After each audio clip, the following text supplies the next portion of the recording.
በጉጉት ስለሚጠበቀው የእሁዱ ጨዋታ በጉጉት ይጠበቅ የነበረው የአርቴታና የማይክል ካሪክ ጋዜጣዊ መግለጫ ከደቂቃዎች በፊት ተሰጥቷል። ሁለቱም አሰልጣኞች ክለቦቻቸውን በተመለከተ ወሳኝ የሚባሉ ጉዳዮችን አንስተዋል። ሁለቱም የእሁዱን ጨዋታ ለማሸነፍ ማድረግ ያለባቸውን ያወቁ ይመስላል። ከጋዜጣዊ መግለጫና በመግለጫው ላይ ሲሰጡት ከነበረው ሐሳብ ይሄንን ለመረዳት ከባድ አይደለም። እሁድ ልዩ ነው። አርሰናልም ማንቸስተር ዩናይትድም በሚገባ የተዘጋጁበት ጨዋታ ነው።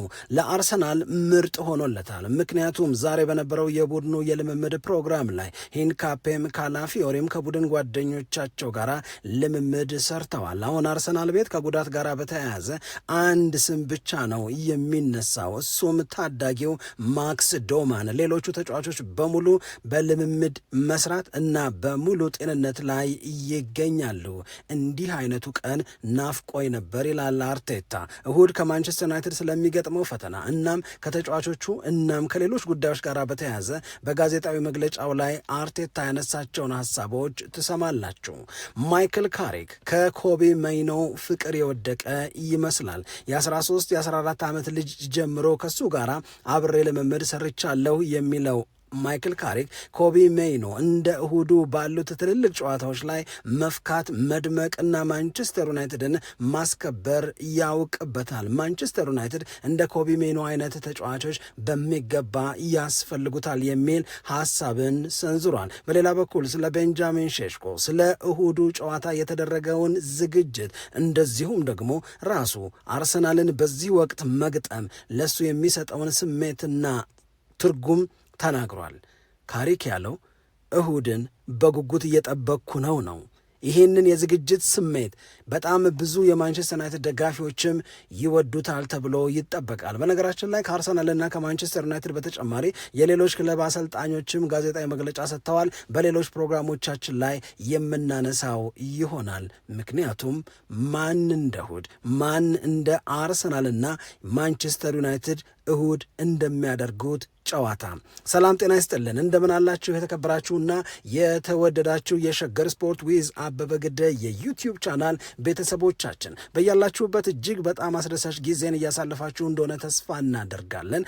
መልካሙን ሁሉ ለናንተ እንመኛለን። ታዲያ ይህንን ሸገር ስፖርት ዊዝ አበበ ግደይ የሚለውን የእኛን የዩቲዩብ ቻናል ሰብስክራይብ አድርጉ፣ የደውል ምልክቱን ተጫኑ፣ ሊንኩን ለሌሎች አጋሩና በተከታዮች ቁጥር እንድንበዛ የምንሰራቸው ፕሮግራሞችም ብዙ ሰዎች ጋር መድረስ እንዲችል ማገዛችሁን ቀጥሉ።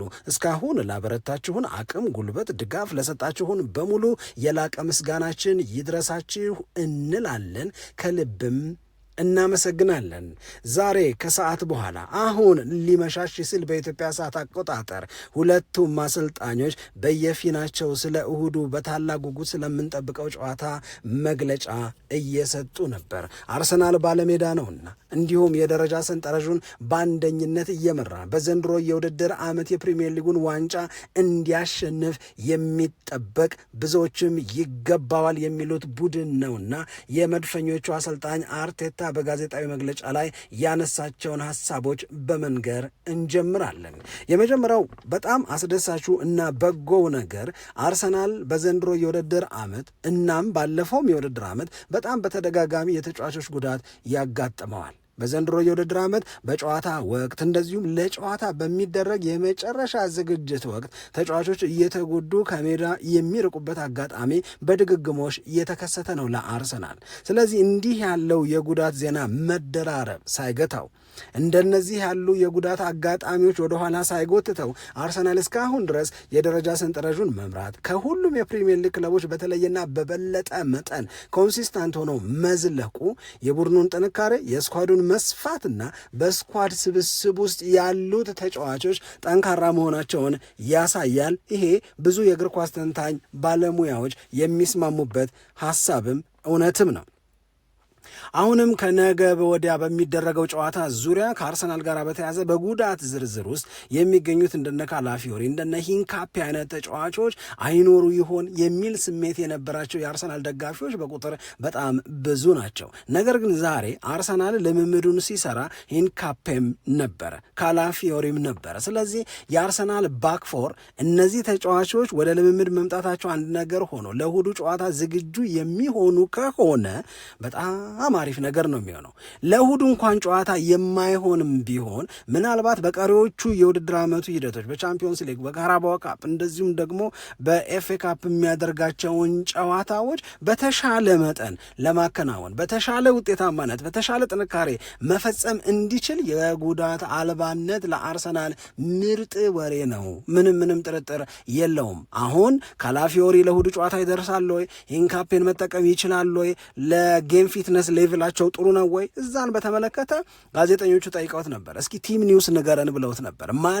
ማን ሊሰለፉ ይችላሉ ከመሰለፍ እድል ጋር በተያዘ ያንተ ምርጫ እነማን ሊሆኑ ይችላሉ ተብሎ ተጠይቆ ነበር። ይሄንን በተመለከተ አሁን የምናገረው ነገር የለም። ዛሬ ልምምድ ሰርተናል። ልምምዳችን በጣም በጥሩ ሁኔታ ነበር የተከናወነው። የተጫዋቾች የጉዳት ጉዳይ ምንም የሚያሳስብ ነገር የለብንም። አሁን ከኢንተር ሚላን ጨዋታ በኋላ ሪፖርት የተደረገልኝ ምንም አይነት የጉዳት ወሬም የለም። አሁን እንደሰማችሁት ደግሞ የሂንካፔና የካላፊዮሪ ወደ ልምምድ መመለስ እናም ያም በቪዲዮና በፎቶግራፍ ጭምር ተደግፎ ልምምድ ሲሰሩ መታየት አርሰናልን የበለጠ ልበ ሙሉ ያደርገዋል። አርሰናል በዘንድሮ የውድድር ዓመት ህልሙን ለማሳካት ለሚያደርገው ደፋ ቀና የበለጠ ይረዳዋል ተብሎ ነው የሚጠበቀው። እንግዲህ ምናልባት ሁላችንም እንደምናስታውሰው ጥር 8 በፈረንጆቹ አቆጣጠር ሪካርዶ ካላፊዮሪ ጉዳት አጋጠመው። ከዛ በተጨማሪ ደግሞ በዲሴምበር 27 ከብራይተን ጋር የሚደረገውን ጨዋታ ዋርማፕ ላይ እያሉ ነው ሌላኛው ተጫዋች ጉዳት ያጋጠመው። የጃንዋሪ 8ቱ የሂንካፔ ነው። አሁን ያልነው የዲሴምበር 27ቱ ደግሞ ከብራይተን ጋር የሚደረገው ጨዋታ ከመጀመሩ በፊት በማሟሟቂ ሂደት ላይ ሪካርዶ ካላፊዮሪ ተጎዳ። አሁን ግን ሁለቱም ተመለሱ።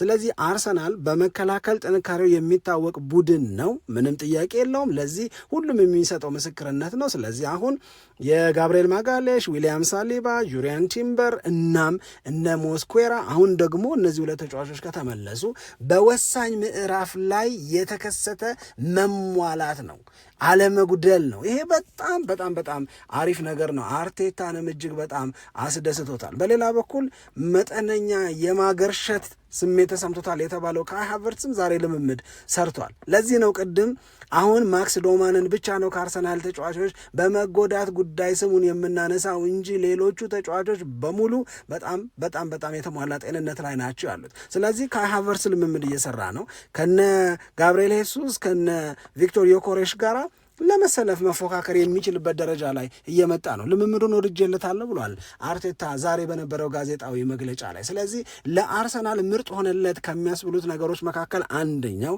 ጉዳት አልባነት ነው። ተጫዋቾቹ ከጉዳት አገግመው በሙሉ ስብስብ ነው ልምምድ እየሰሩ የሚገኘው ነው። ይሄ አንደኛው ጉዳይ ነው።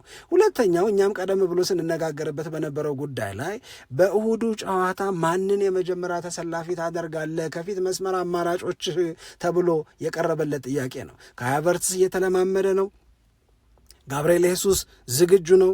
ቪክቶር ዮኬሬሽ ምንም አልሆነም። ስለዚህ በእነዚህ ሶስት ተጫዋቾች በተለይ ደግሞ ካይ ሃቨርትስ እንኳን ጊዜ ይፈልጋል ቢባል በቪክቶር ዮኬሬሽ እና በጋብርኤል ሄሱስ መካከል ለመሰለፍ የሚኖረውን ፉክክር አርቴታ የገለጸበት መንገድ ለእኔ በጣም ተመችቶኛል። ያለው ይሄንን ቀን ነበረ የምናፍቀው፣ ይሄ ቀን ነበር አልደርስ ያለኝ። እዛ ቦታ ላይ የሚጫወቱ ተጫዋቾች ሁሉም ጤናማ ሆነው፣ ሁሉም ዝግጁ ሆነው፣ ሁሉም ለመሰለፍ ሲፎካከሩ የማይበት ቀን ናፍቆኝ ነበረ። ስለዚህ አሁን ቪክቶር ዮኬሬሽም ጋብርኤል ሄሱስም ካይ ሃቨርትስም ካስፈለገ ደግሞ ሜሪኖ በሜክሺፍት ስትራይከርነት እንዲጫወት ማድረግ የምንችልበት መቀማጠል ውስጥ መተናል። ይሄንን ቀን ስናፍቀው ነበር፣ አሁን መጥቷል። ግን አሁን ላይ ውሳኔ ልነግራችሁ አልችልም። በጋብርኤል ሄሱስ በጣም ደስተኛ ነኝ። ቪክቶር ዮኬሬሽ ከዚህ የበለጠ ነገር እንደሚያደርግ ግን ኢንተር ሚላን ጨዋታ ላይ የመጀመሪያ ተሰላፊ አለመሆኑን ተከትሎ ከፍቶታል፣ የቅሬታ ስሜት ውስጥ ገብቷል የሚል ጥያቄንም ሲያነሱለት ይሄም የሚወደድ ስሜት ነው። ላገልግል እያለ ነው፣ ልጫወት እያለ ነው፣ ይገባኛል እያለ ነው። የሆነ ነገር ነገር ማድረግ የሆነ ነገር መስጠት እችላለሁ እያለ ነው። አንድ የፊት መስመር ተጫዋች እንዲህ ያለ ስሜት ላይ ከገባ ባለመሰለፉ ከቆጨው ያድጋል፣ ይለወጣል፣ ይሻሻላል፣ ወደምንፈልገው ሌቭል ላይ ይመጣል ማለት ነው ብሎ ነው የገለጸው አርቴታ። ይሄ በአርሰናል በኩል ሌላው ምርጡ ነገር ነው። አርቴታን ያስደሰተው አርቴታን በቃ የእነዚህ ተጫዋቾች ሁሉም ደህና መሆን፣ ሁሉም በመሰለፍ ፍላጎት ውስጥ መገኘት ሲናፈቅ የነበረው ቀን መድረሱን ነው የሚያሳየው የሚል ነው። ይሄ አንደኛው ነው። ሌላው ሰሞኑን ፔፕ ጋርዲዮላ አንድ ነገር ተናግሮ ነበረ። ጋርዲዮላ የተናገረው ነገር ምንድን ነው? በዚህ ወቅት የዓለማችን ምርጡ ቡድን አርሰናል ነው ብሎ ተናግሮ ነበር እና አምነኸዋል ያሉት ጋርዲዮላ እንዲህ ያለውን አገላለጽ ስለ አርሰናል ስለ አንተ ቡድን ሲናገር የእውነት ተቀብለኸዋል ወይ አንተም እንደዛ ይሰማሃል ወይ ብለው ጠይቀውት ነበረ እና በጎ ነገር መስማት ሁሌም ቢሆን ያስደስታል። የዓለም ምርጥ ናችሁ ነው ያለን፣ አትረቡም አላለም። ስለዚህ እንዲህ ያሉትን በጎ ነገሮች መስማት፣ ጥሩ ነገሮችን መስማት ሁልጊዜም ቢሆን የሚያስደስት ነው። ነገር ግን ከጋርዲዮላ የተነገረው እንዲህ ያለው ሸጋ ቃላት አያዘናጋንም፣ እንደ በቂ አንወስደውም። እኛ እንደ ዓላማ እንደ ግብ የያዝነው ነገር በየጊዜው ያለንን የመሻሻል የማደግ የመጨመር እድል ሳናባክል መጠቀም ነው የሚል አስተያየትን ሰጥቷል እሱ እና ይህንን ለማድረግ ደግሞ ብዙ ጨዋታዎችን ማሸነፍ አለብን። የውድድር ዓመቱን ስንጀምር የያዝናቸው እቅዶች የያዝናቸው ፍላጎቶች አሉ። እነዚህን ፍላጎቶቻችንን ዳር ማድረስ እንደምንችል እርግጠኛ መሆን መቻል አለብን። በዚህ የውድድር ዓመት ወደ ሜዳ የምንገባው በዓላማ ነው፣ በምክንያት ነው። ፐርፐዛችን ደግሞ ደጋፊያችን የጓጓውን የናፈቀውን ድል መስጠት ነው። በምንወዳደርባቸው ውድድሮች በሙሉ ለውጤት መብቃት ነው። ያንን ማድረግ ነው ምርጥነት። ይህንን ምርጥነት በደንብ አድርገን ለማሳካት በደንብ መልፋት፣ በደንብ መጣር ይኖርብናል። ያንን ሳናሳካ አንቆምም ባለ አርቴታ። ያንን ሳናሳካ የምንረጋጋበት ስሜት አይኖረንም የሚል አስተያየቱን ሰጥቷል። ይሄንን ከማንሳት ጎን ለጎን እሁድ ማንቸስተር ዩናይትድን ነው የምትገጥሙት። ስለ ማንቸስተር ዩናይትድ ምንድን ነው ስሜትህ የሚል ጥያቄ ጠየቁት። የእሁዱን ጨዋታ አርቴታ በተለየ መንገድ በተለየ መጠበቅ እንደሚጠብቀው በእርግጠኝነት መናገር ይችላሉ። ምክንያቱም በማንቸስተር ዩናይትድ እና በማንቸስተር ሲቲ ጨዋታ ወቅት ዓለም ያስተዋለውን ነገር አርቴታ በደንብ ጠጥቶታል፣ በደንብ አጥንቶታል። ይህንንም ዛሬ በጋዜጣዊ መግለጫው ላይ አረጋግጠዋል። በደርቢው ጨዋታ ላይ የሆነውን ነገር አይተናል። ማንቸስተር ዩናይትድ ቤት አዲስ አይዲያ እየመጣ ነው፣ ማለትም አዲስ ሀሳብ እየመጣ ነው። ስለዚህ እነዚህ አይነት አዲስ ሀሳቦች ማንቸስተር ዩናይትድን የበለጠ ከፍ ለማድረግ ማንቸስተር ዩናይትድን የበለጠ ለማሻሻል ማንቸስተር ዩናይትድን የበለጠ ተፎካካሪ ለማድረግ ያግዛሉ ተብለው የሚመጡ ናቸው። እናም ሁልጊዜ ከማንቸስተር ዩናይትድ ጋር ስትጫወት ይላል የአርሰናሉ አሰልጣኝ አርቴታ፣ ከዩናይትድ ጋር ስትጫወት ለዩናይትድ ስፔስ የምትፈቅድለት ከሆነ የተወሰኑ ተጫዋቾቻቸው መሮጥ እንዲጀምሩ እድል የምትሰጣቸው ከሆነ ከሮጡ በኋላ የሚያደርጉትን ነገር ማቆም በጣም ከባድ ነው። ይሄ የማንቸስተር ዩናይትድ መልኩ ነው። ይሄ የማንቸስተር ዩናይትድ ጠባይና ባህሪው ነው። ጨካኞች ናቸው። መሮጥ ከጀመሩ ስፔሱን ካገኙ ምን ማድረግ እንዳለባቸው በደንብ ይረዳሉ። ይህንን ከጥቂት ቀናት በፊት በማንቸስተር ከተማ ሲኖሩት አይተናል ይላል አርቴታ ነው ይህንን የሚናገረው። ስለዚህ እንዲህ ያለውን ባህሪያቸውን እንዲህ ያለውን ጠንካራ ጎናቸውን በሚገባ እንረዳለን። ጥያቄው ይህንን ፈተና እኛም ላይ እንዳይኖሩት ምን እናድርግ የሚል ነው እና ታሪካዊ ነገሩንም በሆነ በምንመለከትበት ጊዜ ማንቸስተር ዩናይትድ እንዲህ ካለው አጨዋወት ጋር የሚያያዝ ነገር አለው። ይሄ የዩናይትድ ዲኤንኤ የምንለውን ነገር እሱም በዚህ መንገድ እንደሚረዳው በዚህ መንገድ እንደሚያውቀው ነው እየገለጸ የሚገኘው። ስለዚህ በማንቸስተር ዩናይትድ እና በአርሰናል የእሁዱ ጨዋታ ከማንቸስተር ዩናይትድ ቀላል ፈተና እንደማይጠበቀው አርቴታ በሚገባ ያውቃል። ለማንቸስተር ዩናይትድ ተገቢውን ትኩረት ተገቢውን ክብር ሰጥተን ተዘጋጅተናል የሚል አስተያየት ነው የሰጠው። ስለዚህ ለማንቸስተር ዩናይትድ ምን ትጠብቃለህ ሲባል ትልቅ ፈተና ነው ያለ። ዋት ቱ ኤክስፔክት ፍሮም ማን ዩናይትድ ብለው ነው የጠየቁት። ምንድን ነው የምጠብቀው ሲባል ፈተና ነው የምጠብቀው ብሏል። እያንዳንዱ ጨዋታ የራሱ የሆነ ባህሪ አለው። እያንዳንዱ ጨዋታ የራሱ የሆነ መገለጫ አለው። ነገር ግን ሁሌም ቢሆን መጨረሻውን ማሳመር፣ በመጨረሻ ውጤት መደሰት ከራስ የሚጠበቅ ነገር ነው የሚል አስተያየትን ሰጥቷል። እያንዳንዱ ተጫዋች በዚህ የእሁድ ጨዋታ ላይ ልዩነትን መፍጠር እንደሚችል ማመን መቻል አለበት። እኛ ዶሚኔት ማድረግ እንፈልጋለን አለ። የኳስ ቁጥጥር እንዲኖረን ጨዋታውን መቆጣጠር እንድንችል እንፈልጋለን። ዝግጅታችን ፍላጎታችንም ለሱ ነው። ስለዚህ ኢምፖዝ ማድረግ ማንቸስተር ዩናይትድን ዝግጅታችን ነው። ስለዚህ እኛ የራሳችንን ጨዋታ ነው የምንጫወተው። በማንቸስተር ዩናይትድ በኩል ምንም ይምጣ ምን ከነሱ የሚገጥመን ፈተና ምንም ይሁን ምን በራሳችን ሐሳብ በራሳችን ፍላጎት እና ይበልጥ በምናውቀው መንገድ ማንቸስተር ዩናይትድን ለማሸነፍ ተዘጋጅተናል። በቃ ጨዋታው የሚፈልገውን ነገር እንሰጠዋለን፣ የምንፈልገውን ነገር ደግሞ እንዲሰጠን እንጠብቃለን አለ። በቃ ከኛ የሚፈለገው እናረጋለን፣ ከጨዋታው የሚፈለገውን ደግሞ እናገኛለን ነው which means 3 ነጥቡን በእጃችን እናስገባለን የሚል አስተያየትን ሰጥተዋል። አርሰናልና ማንቸስተር ዩናይትድ መካከል ስላለ ራይቫለሪ ይሄንን እናንተ ሚዲያዎች ናችሁ የምትወዱት ብሏል አርቴታ። በተለይ የስፔን ሚዲያዎች ራይቫለሪ፣ ተቀናቃኝነት፣ ተፎካካሪነት፣ ታሪካዊ ምናምን ብሎ መናገር በጣም ይወዳሉ። እሱ ላይ እናንተ ስሩ። ማንቸስተር ዩናይትድ እና አርሰናል ኮንሲስተንትሊ በእንግሊዝ ፕሪሚየር ሊግ በሃይ ሌቭል የሚፎካከሩ ክለቦች ናቸው፣ የሚወዳደሩ ክለቦች ናቸው። በየውድድር ዓመቱ ለሻምፒዮንነት የሚጫወቱ ክለቦች ናቸው። ስለዚህ በሁለቱ መካከል የሚደረግ ጨዋታ ቀላል ይሆናል ተብሎ አይጠበቅም ነው። ሌላ በዚሁ ሰዓት ላይ የተነገረው ሰበር ዜና የኤታን ንዋኔሪ የኦሎምፒክ ማርሴይን የመቀላቀል ጉዳይ ሙሉ በሙሉ ተጠናቋል። ይህንን አረጋግጧል። የበለጠ ሻርፕ እንዲሆን ነው አሳልፈን ለማርሴይ የሰጠነው የሚልም ማረጋገጫ ሰጥቷል። ሁሊያን አልቫሬዝን ክረምት ላይ አርሰናል የራሱ እንደሚያደርገው በዚህ ሰዓት ይበልጥ ታምነዋል ለማለት ነው። ወደ ማንቸስተር ዩናይትድ እና ወደ ካሪክ መግለጫ ደግሞ እንሂድ።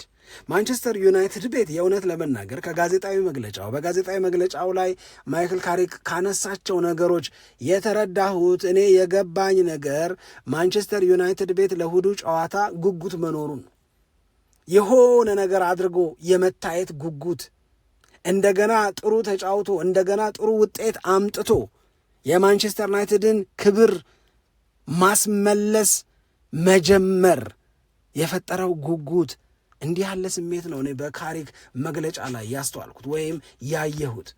ካሪክ ልክ እንደ አርቴታ ሁሉ በተለያዩ ጉዳዮች ላይ መግለጫ ሰጥቷል። የመጀመሪያው ከኮቢ ሜይኖ ጋር በተያያዘ ነው።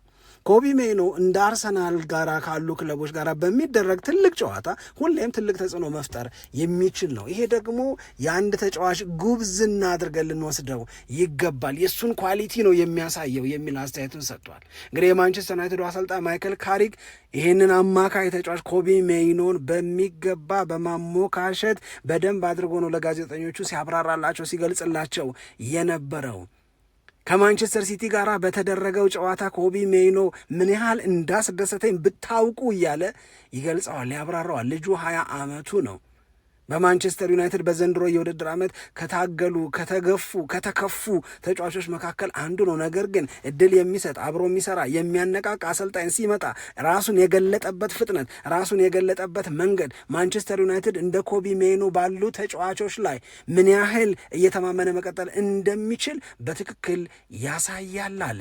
ማይክል ካሪክ ነው ይህንን የሚናገረው። የገባኝ ይሄ ነው። በዛ ጨዋታ ላይ ደምቆ አድምቆናል ይላል። ይህንን የኮቢ ሜይኖን ብቃት ግን ከልጅነቱ ጀምሮ አውቀው ነበረ።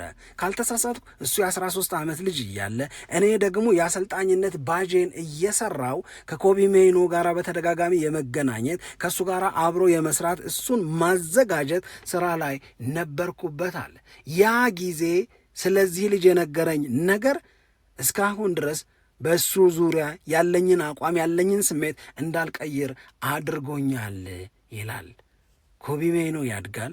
ማንቸስተር ዩናይትድንም ለረጅም ጊዜ በውጤታማነት ከሚያገለግሉ ተጫዋቾች መካከል አንዱ ይሆናል። እንደ ኮቢ ሜይኖ ያሉ ታዳጊዎች የማንቸስተር ዩናይትድ መሰረት ሆነው እንዲቀጥሉ መሰራት መቻል አለበት ብሎ ነው የሚያምነው እሱ። የማንቸስተር ዩናይትድ መሰረቶች እነሱ ናቸው። ማንቸስተር ዩናይትድ አንዱ መልኩ ከታች የሚያሳድጋቸውን ተጫዋቾች ሁሌም በየውድድር ዓመቱ የሚጠቀምበት አቅም የሚጠቀምበት ምክንያት ያለው ክለብ ነው እያለ ያብራራል። ስለዚህ በኮቢ ሜይኖ ፍቅር ካሪክ ወድቋል። አሰልጣኝነቱን ከመረከቡም በፊት ኮቢ ሜኖ ብሎ ሊሞት ነው።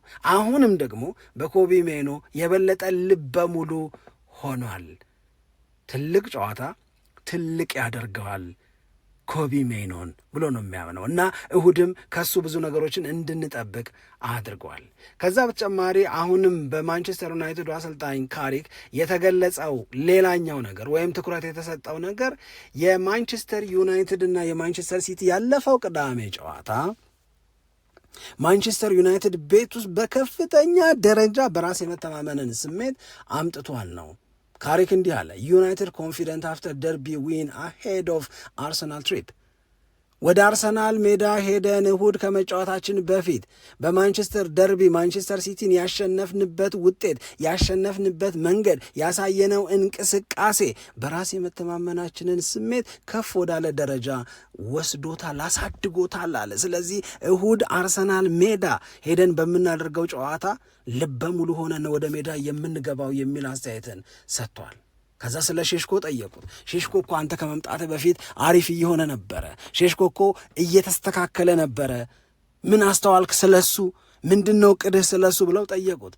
አንድ ነገር ገረመኝ አለ ማይክል ካሪክ። ልምምድ ሰራን፣ በልምምዶቹ ወቅት አንዳንድ ነገሮቹን እንዲያሻሽል ለመርዳት ሞከርን። የሚገርም አጥቂ ነው አለ። የሚገርም አጥቂ ነው። በነዛ የልምምድ ጨዋታዎች ላይ ጎል የሚያስቆጥርበት መንገድ፣ የማጥቃት አቅሙን የሚገልጥበት መንገድ፣ የማጥቃት ጉዳይን የሚረዳበት መንገድ ኢምፕረስ አድርጎኛል አለና በቤንጃሚን ሼሽኮ ልምምድ ቦታ ላይ የሚያሳየውን አስፈሪ አቋም እንደወደደውና ይሄም ለማንቸስተር ዩናይትድ ትልቅ ነገር እንደሆነ ተናገረ። ስለዚህ ቤንጃሚን ሼሽኮ በማንቸስተር ዩናይትድ ቤት ትልቅ ተስፋ አለ። ጊዜያዊው አሰልጣኝ ማይክል ካሪክ ከወደዳቸው ተጫዋቾች መካከል ትጋታቸውን፣ ልዩነት ለመፍጠር ካላቸው ጠንካራ ፍላጎት ጋር በተያያዘ ለማመስገን ከሚጠራቸው ተጫዋቾች መካከል አንዱ ቤንጃሚን ሼሽኮ እንደሆነ አረጋገጠ። ልምምድ ላይ በተደጋጋሚ የሚያሳየው የማጥቃት አቅም ትልቅ ትርጉም አለው ለእኔ የሚል አስተያየትን ሰጥቷል። ሌላው የማይክል ካሪክ ጉዳይ ከአርሰናል ምን ፈተና ትጠብቃላችሁ ነው። ይሄንን በሚናገርበት ሰዓት ላይ ስለ ፈተናው አይደለም እሱ የተናገረው ከአርሰናል ጋር የሚደረገውን ጨዋታ በጉጉት እየጠበቅኩት ነዋል። ከአርሰናል ጋር እሁድ የሚደረገውን ጨዋታ ለማድረግ በቃ ወደፊት እየገሰገስኩ ነዋል፣ ወደፊት እያየው ነዋል። በቃ እሱን ነው፣ ቀኑ ነው የምጠብቀው። በሚገባ ተዘጋጅተናል፣ ማድረግ የሚገባንን ነገር አድርገናል። ትልቅ ፈተና እንደሆነ እረዳለዋል። አርሰናል በእንግሊዝ ፕሪሚየር ሊግ አንደኛ፣ በአውሮፓ ቻምፒዮንስ ሊግ አንደኛ፣ በቻምፒዮንስ ሊግ ያደረጋቸውን ጨዋታዎች በሙሉ ያሸነፈ ቡድን የሆነው ወይም በዚህም እዛም አንደኛ የሆነው በምክንያት ነው፣ በጥንካሬ ነው፣ በጉብዝና ነው፣ በጥረት ነው፣ የተሻለ ቡድን በመሆኑ ነው። ይገባኛል ያለ ይህንን በደንብ ነው የምረዳው አለ። ይህንን ስለምረዳ እሁድ የሚጠብቀን ፈተና በጣም ጠንካራ እንደሆነ አውቃል፣ ግን ለጠንካራው ፈተና ተዘጋጅተናል ነው። ስለዚህ ጠንካራው ፈተና እኔም ገብቶኛል፣ ጠንካራው ፈተና ተጫዋቾቼም ገብቷቸዋል። እስኳዳቸው በጣም አሪፍ ነው። የአርሰናሎች ስብስቡ በጣም ጠንካራ፣ በጣም ሰፊ ነው። አርሰናልና አርቴታ በዚህ በጣም የታደሉ ናቸው። ስለዚህ አንደኝነታቸው በምክንያት ነው። ቀላል ነገር እንደማይጠብቀን አውቃለሁ። ይህንን ካለ በኋላ አርሰናልን አሳንሰን የምናይበት ከአርሰናል ጋር የሚደረገው ጨዋታ ቀላል እንደማይሆን በግልጽ ነው የምናውቀዋል። ነገር ግን እኛም ዝግጁ ነን። ነገር ግን በቃ እሁድ ማድረግ የምንችለውን በሙሉ ለማድረግ ተዘጋጅተናል አለ። የማቲያስ ደሊችስን ጉዳይ በተመለከተ አው ጉዳት ነው፣ እኔ ከመምጣቴ በፊት እንደገና አገረሸበት፣ ግን በጣም ስሞል ነው አለ። በጣም ትንሽ ጊዜ ነው የቀረው ሙሉ በሙሉ ወደ አገልግሎት ለመመለስ። እሱ ሲመለስ የበለጠ ያጠናክረናል ብዬ ተስፋ አደርጋለሁ የሚል አስተያየትን ሰጥቷል። በማንቸስተር ዩናይትድ ቤት ውስጥ የተጫዋቾችን ኮንትራት ከማደስ ጋር በተያያዘ ተሳትፎ ታደርጋለህ ወይ ብለው ጠይቀውት ነበረ። ይህንን ጥያቄ የጠየቁት ጊዜያዊ አሰልጣኝ ስለሆነ ነው። ጊዜያዊ አሰልጣኝ በተጫዋቾች ቋሚ ቅጥር ላይ በተጫዋቾች የውል ማራዘም ጉዳይ ላይ የተገደበ ተሳትፎ ሊኖረው ይችላል፣ ግን ተሳትፎ እያደረገ ነው። ግን በአብዛኛው የማንቸስተር ዩናይትድ ተጫዋቾች የኮንትራት ማደስ ጉዳይ የሚነሳው እና የሚሰራው የውድድር ዓመቱ ካበቃ በኋላ እንደሚሆን ይጠብቃል ማይክል ካሪክ። ይህንንም አንስቷል። ማንቸስተር ዩናይትድ በደንብ በራሱ የመተማመን ስሜቱን መልሷል ብሏል። እንዲህ ያለው መግለጫ የእሁዱን ጨዋታ በጉጉት እንጠብቅ ያደርገናል። የእውነት ለመናገር የማንቸስተር ዩናይትድ ተጫዋቾች፣ አሰልጣኞች ብቻ ሳይሆን ቅዳሜ ከሲቲ ጋር የነበረውን ጨዋታ ያዩ ሰዎች እና የማንቸስተር ዩናይትድ ደጋፊዎች እነሱም ይህንን ጨዋታ በጣም በጉጉት ነው የሚጠብቁት። ስለዚህ በሁለቱም በኩል እሁድን በጉጉት እየጠበቁ ነው ያሉት። ሁለቱም ስለዋል። አርሰናልም ማንቸስተር ዩናይትድም አርሰናልን አጥንቶታል። አርሰናልም ስለ ማንቸስተር ዩናይትድ ገብቶታል፣ በሚገባም ተዘጋጅተዋል። አርሰናል ምርጥ ሆኖለታል፣ ጉዳት አልባ ሆኗል። በነገራችን ላይ ከአርሰናል ጋር እስከ መጨረሻው ዋንጫ በማንሳት ፉክክር ውስጥ ሁላችንም የምንጠበቀው ማንቸስተር ሲቲ በጋርዲዮላ በኩል የሰጠው ጋዜጣዊ መግለጫ ምናልባት ማለዳ በሚኖረን ፕሮግራም ላይ የምናነሳው ይሆናል። ለምን እንዲህ እንደሆነን ገብቶናል፣ እንዴት እንዲህ መሆን መተው እንዳለብን ወይም እንዴት መፍትሄ መስጠት እንዳለብኝም ገብቶኛል ብሏል። ያለው ጋርዲዮላ ማንቸስተር ሲቲ ይስተካከላል ነው። ችግሩ ገብቶኛል፣ መፍትሄውንም አውቀዋለሁ ነው የሚለው። ነገር ግን አሁን የዓለም ትኩረት የእኛም ዋና ጉዳይ አርሰናል ከማንቸስተር ዩናይትድ ነው። እሁድ በኢትዮጵያ ሰዓት አቆጣጠር ከምሽት 1:30 ጀምሮ በኤምሬትስ ስቴዲየም። እስቲ ገምቱ፣ ማን ያሸንፋል? ውጤቱ ምን ይሆናል? ላኩት በዚሁ በሸገር ስፖርት ዊዝ አበበ ግደይ የዩቲዩብ ቻናላችን ላይ። አብራችሁን ስለነበራችሁ በጣም አድርገን እናመሰግናለን። ሰላም ለእናንተ ይሁን። ኢትዮጵያ ለዘለዓለም ትኑር።